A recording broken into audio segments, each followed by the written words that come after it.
On this episode of Locked On Lightning, we ask the question, who's the most important Lightning player down the stretch? Also, we take a look at the Hart Trophy race, as well as finishing things off with a preview against the Rangers. All that coming up and more on Locked On Lightning. You're Locked On Lightning, your daily podcast on the Tampa Bay Lightning. Part of the Locked On Podcast Network, your team every day.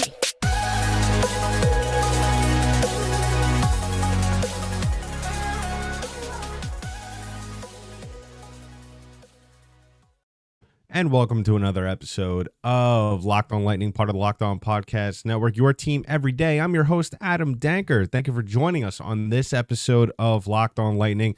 And just a reminder, today's episode is brought to you by FanDuel. Make every moment more. Right now, new customers get $150 in bonus bets with any winning $5 bet. That's $150 if your bet wins. Visit FanDuel.com/lockedon to get started.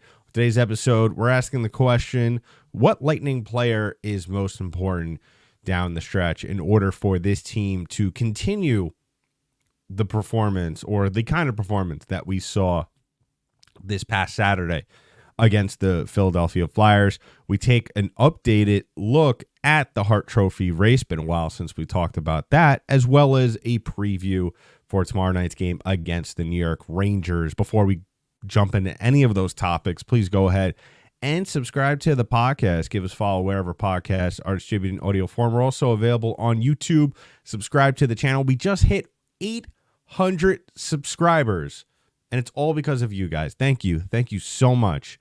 I know it may not seem like a lot, but I mean, we've come such a far ways away from when we started our channel, I think probably 2 years ago. And let's get 200 more subscribers so we can get that 1,000 mark. And, you know, the more subscriptions, the more we could grow this podcast, and good things will happen. So go ahead and do that. Tell a friend, tell a family member, just start playing it at your St. Patrick's Day get-togethers this weekend. So we're starting things off talking about the most important Bolts player. And I know a lot of you probably are asking yourselves, come on, we all know who's the most important player on this team. And that's Nikita Kucherov.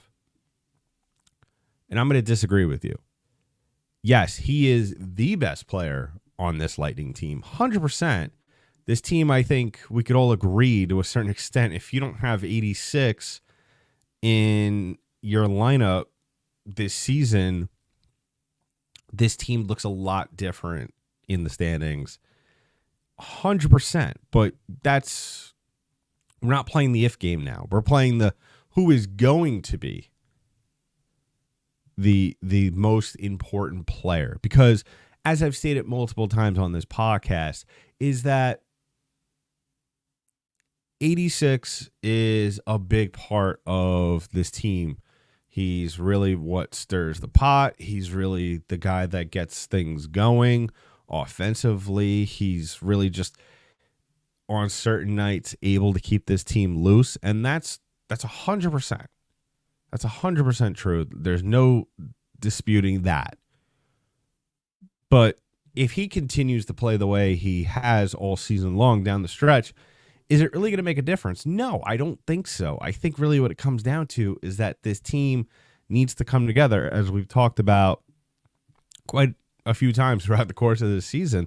But in my opinion, for this team, now, in order to justify who my pick is for this, and I'm sure everyone's going to have a different opinion about this, I was tossing back and forth between two.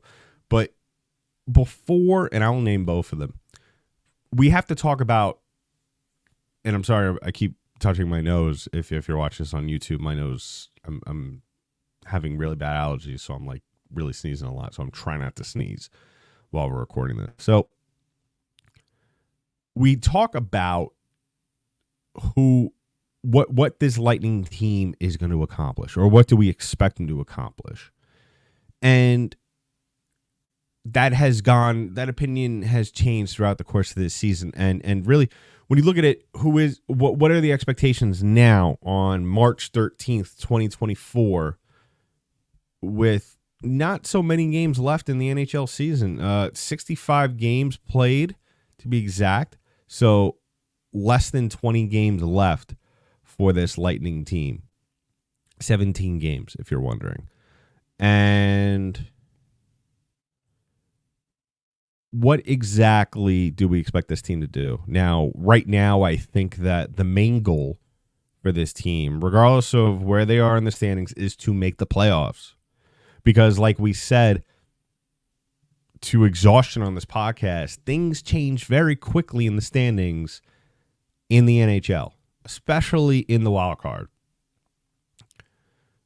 You know, we could be right now a team that is top of the wild card right now as of the 13th. You blink your eyes and the 24th comes around and bam, you're out of it by 5. That's how quick things could change. We saw it, I believe it was back in December. The Lightning were at one point were in second place in the division and even in first place in the division. And bam, here we are. March 13th. And it happened a lot sooner than that, let's be honest. But so if playoffs are the goal here, and I think my selection doesn't change regardless, and that goes for both of them. And I'll say both of them just to state their case, just because I'm sure everybody will be curious. So my number one choice as to who will be the most important Lightning player for this team down the stretch, going into the month of April, trying to end March on a good note, because like we said, there's a tough 3-game set coming up that starts tomorrow night against the New York Rangers. My number one most important Tampa Bay player on this team is Andrei Vasilevskiy. And that is because at the end of the day, you could score 7 goals, but if 88 is letting them in like a bouncer at the door, let's go, come on, then that's a problem. That's a problem. Now, we've stated, and numerous people online and in the comments section on almost a daily basis have stated that it's not all in Vasilevskiy, and that's 100% true, but there has been times this year, and there has been times in years past where he has let in really boneheaded goals, and that changes the complete dynamic of the game. The Lightning could be playing a spectacular game up until that point. He lets one in. It throws off the funk of the team. And bam, here we go. We have ourselves, a 1-goal game with 5 minutes left. The opposing team is going nuts to score a game-tying goal. And the Lightning are trying to just not crash the plane before it gets to the runway. And that's really what has been the story all year for this Lightning team. Thus, if you really want to just summarize it in a rough way, 88 has not come to the table. He has not done what he is supposed to be doing with his track record as well as what he makes in salary. And I hate bringing that up, but it's in this day and age with the Tampa Bay Lightning where the Lightning could barely keep the lights on at Amalie. They every dollar counts, and guys are being looked at more closely than ever.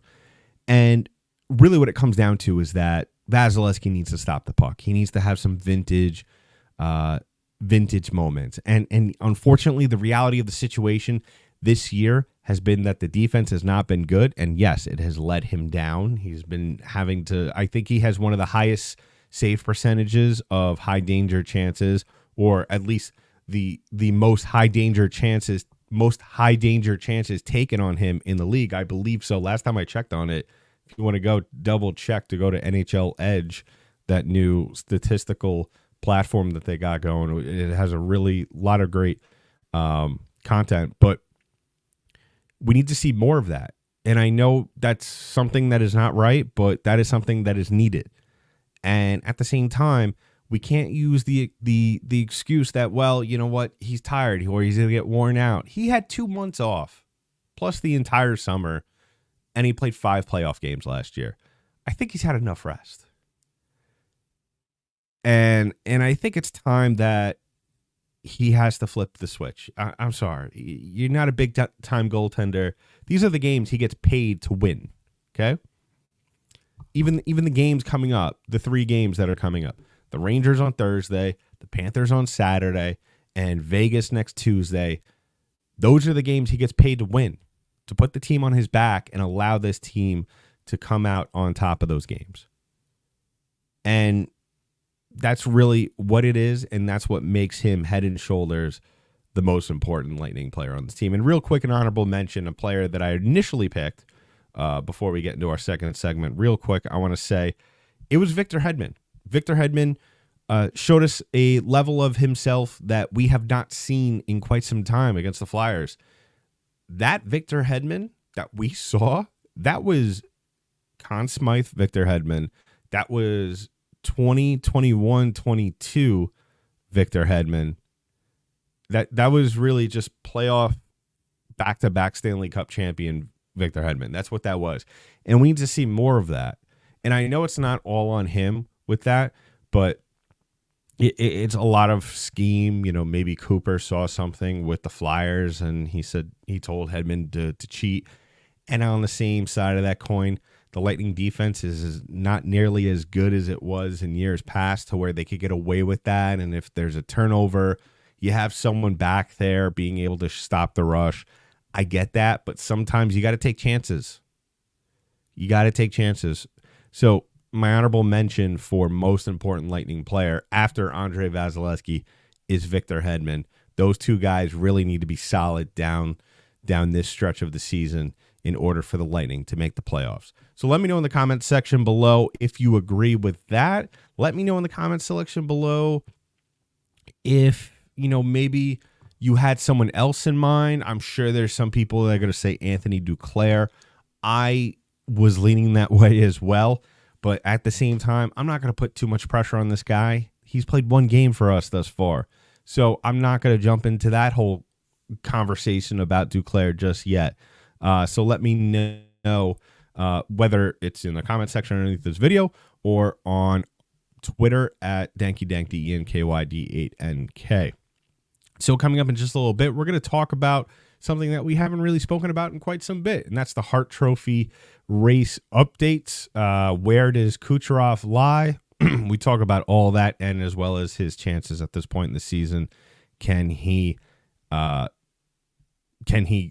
if he's in control of the race, can he keep control of the race? We talk about that as well. But first, let's talk about our first sponsor of today's show, and that is our friends over at the Sleeper app. Now we're past the halfway point of the season, under 20 games left to go. The Lightning are at the top of the wild card right now, but regardless of where the Lightning are in the current standings, I want to remind you that you could win big by playing daily fantasy hockey on Sleeper, the official daily fantasy app of the Locked On NHL Network. Sleeper is our number 1 choice for daily fantasy sports, and especially daily fantasy hockey, because with Sleeper you could win 100 times your cash in daily fantasy hockey contests.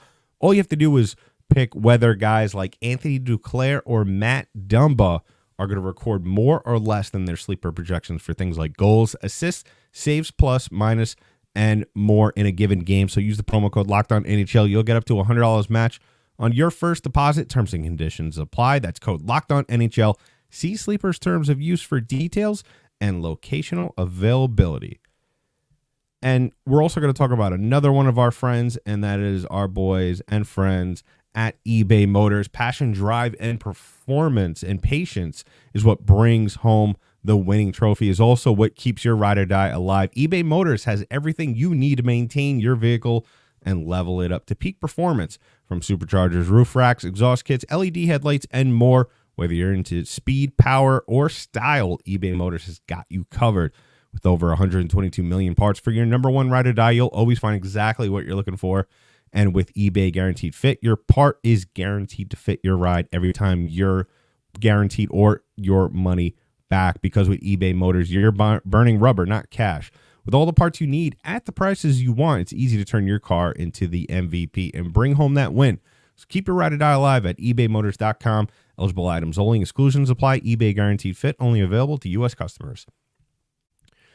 So as always, I want to thank you all for making us your first listen of the day. If you haven't already done so, please go ahead and subscribe to the podcast. Give us a follow wherever podcasts are distributed in audio form. We're also available on YouTube. Subscribe to our channel. Like I said, we just got up to 800 subscribers on the channel, and it's all in thanks to you. So hit that notification button, hit that subscription button if you're watching our shows and are not yet subscribed. So go ahead and do that. So we're talking about the NHL Hart Trophy race because that is something that is very near and dear, I think, to a lot of people's hearts here in Bolts Nation. And because really up until probably a month or so ago, Lightning fans didn't really have much to really be proud of, look forward to. It kind of at times this year looked like that the Lightning weren't going to make the playoffs. And that has changed, obviously, for the time being. But the talk of the whole season has been how Nikita Kucherov has been phenomenal for this Lightning team. But I think the last time we spoke about it was probably February, maybe, probably end of January. And things have changed in the race. So right now in points, it's Nathan Mackinnon at 113, Kucherov at 107, and surprise, surprise, Connor McDavid at 103. And then in the goal category, Kuch is a little ways off. I think it's a one-man race at this point. Austin Matthews is at 54 on the season, and Kuch is 6th in the league with 38. And really, I think what it comes down to these days with the Hart Trophy, it comes down to points, 100%. People who don't think that is a thing, it's 100% a thing. It is definitely taken into account how many points a player has, regardless of where their team is. But I think the other thing also, obviously, is where, what kind of, if you're scoring 100 points and you're playing on the Arizona Coyotes, obviously you're not the most valuable player in the league because really you're not doing anything to help your team. Whereas obviously these three gentlemen that we are talking about right now are all on playoff teams for the most part, I think. Edmonton's in second place and Colorado's in third place in their division. And and as we all know, the Lightning are in first place in the wild card. So how much really, now that we have to wonder, how much does standings really matter on the Hart Trophy votes? And I think a lot of it is taken into account. Like I said, I think where your team is versus your points, and then versus where possibly your team would be if you were having an average season. So an average NHL season, let's say 25 goals, 87 points. I think that's fair, maybe a little bit under the average. And I think that, maybe I'm being biased, and listen, this is a Lightning podcast, so you're going to hear a little bit of bias here towards the Lightning. But I think that we could agree, when you look at Nathan MacKinnon and the Colorado Avalanche, yes, this team has been banged up this year, and they've had their issues with goaltending as well. You could ask Locked On Avalanche host Chris Masilli, who used to be my co-host on Locked On NHL, that Nathan MacKinnon is to the Avalanche is what Nikita Kucherov is to the Lightning. I think we could agree on that. Having said that, you look at where those teams are respectfully. Do you look at the Colorado Avalanche and say, if McKinnon's having a less than Mackinnon type season, are the Avalanche third in the Central Division? And my opinion on that is, yeah, because if you look at the Central Division, you know, you have some feisty teams there. You always have teams that are making a play. But other than the Nashville Predators, you don't really see anybody else that's really a threat to bouncing you out of that third spot in that division. And the same could possibly be said for that Pacific Division. And I say this very, very cautiously, because if you look at that division, you got the Kings, who are having a phenomenal season, 77 points. And then right behind them is the Vegas Golden Knights, the defending Stanley Cup champions, who had a massive trade deadline.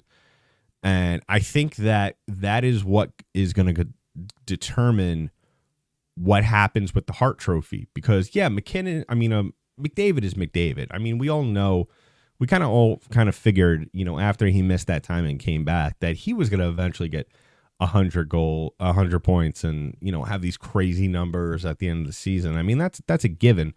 I think, as much as people want to put him into the conversation, and he will be talked about, I think really this is a two-horse race between McKinnon and Kuch.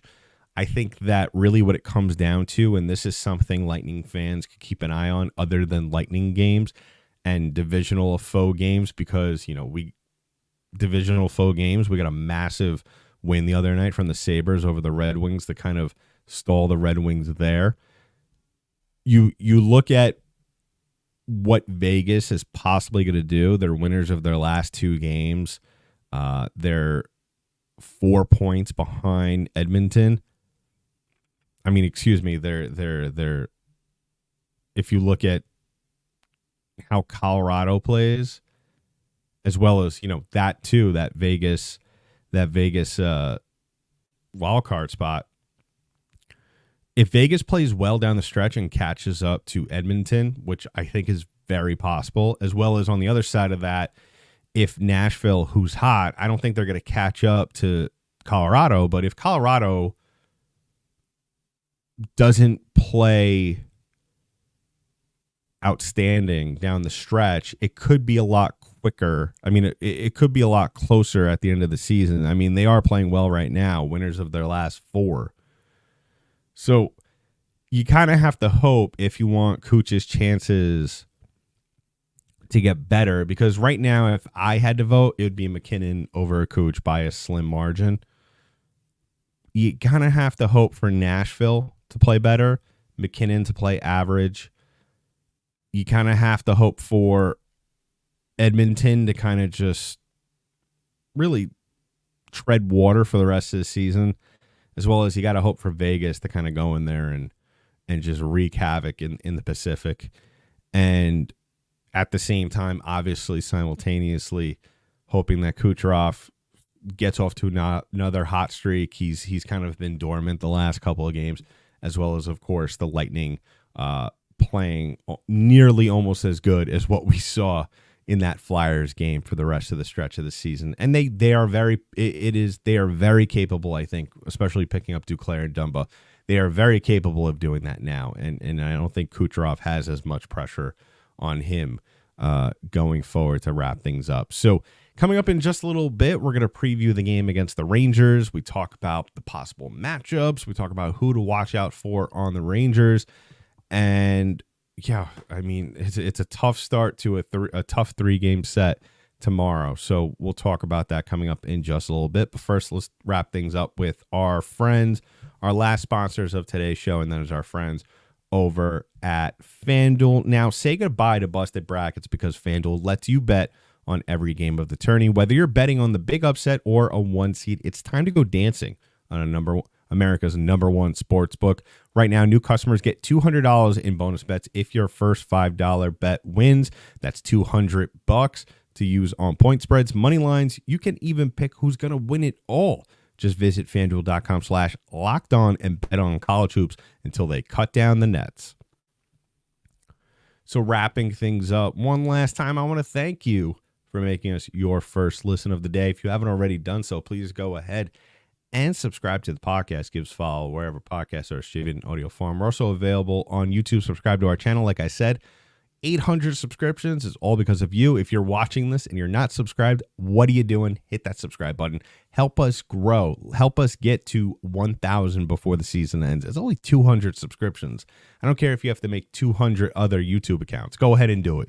So we're wrapping things up, talking about tomorrow night's game against the Rangers. A lot of history there. This Rangers team is just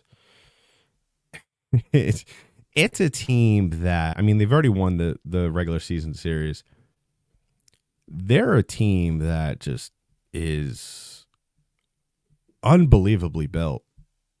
They're a team that could I don't know if they are in striking distance, so it is possible. They could win the President's Trophy. They're definitely a cup contender. But they're a team that, for as good as they are, and for as formidable as they are on paper, they're a team, and if you're not aware, I live in New York, so I am able to watch a lot of these games. They're a team that, and I say this all the time to some of my Ranger fan friends, is that for as good as they are, and they have a lot of good players, Chris Kreider, Zibanejad, Panarin, obviously, likable faces like Barkley, Goodrow, Vincent Trocheck. They're a team that I still feel, or I still get the sense that they don't have that guy that could be their go-to on a nightly basis. And we just got done talking about some go-to guys. Obviously, Kucherov for the Lightning, Mackinnon for the Avalanche, and McDavid for the Oilers. Those guys, you could probably bank on it on any given night that those guys are going to score a goal or at least collect a point. And this year, it's kind of spread out. You have 85 points and 35 goals from Artemi Panarin. Obviously, that is something that jumps off the table to you. 31 goals and 59 points from Chris Kreider. That's another guy, as well as 20 goals from Zibanejad. And then after that, it really kind of falters quite a bit. I mean, the only other person that I really see, especially looking at the stats, and then you look at, because like I said, I watch quite a bit of Ranger games. Lafreniere, he's a young player. He's got a bunch of talent. Former first overall pick. He's a guy that I don't think he's that scorer kind of guy. I mean, when I watch him and he plays on their second line, he's one of those guys where I think in the end he's going to end up on the third line. He's going to be a third line career guy. And they just picked up some new guys. They got Alex Wimberg, a center, at the deadline, as well as Jack Roslovic from Columbus. All you Lightning fans should be a little bit more familiar with him. But when I look at really what the bread and butter of this Rangers team is, and then how the Lightning are going to be able to really figure that out, is the Rangers this year have really been on a mean streak, and that's with Ryan Lindgren. They had Jacob Trouba. He's out right now. And then you have, the other guy that a lot of people have been talking about. That's that Rempe kid who's just like a friggin' juggernaut. He's suspended right now, so thankfully the Lightning won't have to worry about him, as well as Trouba. Trouba's out. So but there's going to be guys that are going to be throwing their body weight around that the Lightning aren't going to have to contend with, and that's where obviously Esimont, Dumba. I wouldn't be surprised if Dumba fights Lindgren in this game. I think Lindgren's a little bigger than him. But the Lightning are going to have to stick to what they know works. And that's basically everything that you saw in the Philly game. And you can't allow this Rangers team to create traffic in front, something that when I've seen them play this year, they do a very good job of. They love to crowd the net, and the Lightning need to just really not allow any space in front of Vazzy. He's going to have a tough time trying to contend with shots on down low, as well as, they have a couple of guys on this team that are not afraid, defensemen, not afraid to take shots from the blue line consistently. And that's really, I think at the end of the day, that's going to be the game plan. You're going to have to really create a lot of traffic in the shooting lanes for New York, and then in the same breath, going to have to really force a lot of turnovers in the neutral zone. And if you could do that and keep the puck away from Vasilevsky, I think you're going to have a good night. I think who's ever in net, even if it's Jonathan Quick, who I think has been the better goaltender out of Shesterkin, then again, Shesterkin had a shutout the other night, so he's probably going to play. I think at the end of the day, I think you're going to put yourself in a good spot to where you could beat these guys. It's they have to approach with the mentality of, let's not try and beat the goaltender. It's more so you have to say, let's do A, B, and C things that I just listed off so the Rangers could beat themselves. And then that's when you pounce. And that's what we saw in the Flyers game. I mean, it was a little bit easier, but at the same time, the Lightning were frustrating the hell out of the Flyers. They weren't giving them really much of anything. They weren't forcing their shots either, which was a good thing to see. You were just allowing the game come to you, and that's the important thing, especially at this time of year. Whatever issues you may have, you have. It's a little too late if you still are going through some of those demons. It's a little too late to try and exercise those demons. All you could do is kind of figure out a way to make the game easier for yourself. And we saw that on Saturday. And I think that the Lightning could very easily do the same thing tomorrow night against the Rangers at home. So let me know in the comments below. I think that really this game is going to be a tight one. I think the Lightning could come out on top 5-3. I still, as much as I would love to see a low-scoring game, I think it's going to be a little bit of a high-scoring game. I don't know what the over-under on this one is, but I would pick the over on 7.5 if that's the over right now. It could very well change from now until tomorrow. So let me know in the comments below how you feel about this upcoming game tomorrow night against the Rangers. Let me know how you feel about the Hart Trophy race. Let me know how you feel. Who is your most important Lightning player down this last stretch of the season? And we'll be back tomorrow, probably doing a mid-game check-in, so keep an eye out for that. And you keep an eye out for that if you follow us on an app-based platform, whether it be on an audio side of things or on YouTube, hit that notification button so as soon as the newest episode drops, you could very well listen to it right then and there during the game. So we'll be back tomorrow night. So that's been it for this episode of Locked On Lightning, part of Locked On Podcast Network. I'm your host, Adam Danker. I'll talk to you in the next one.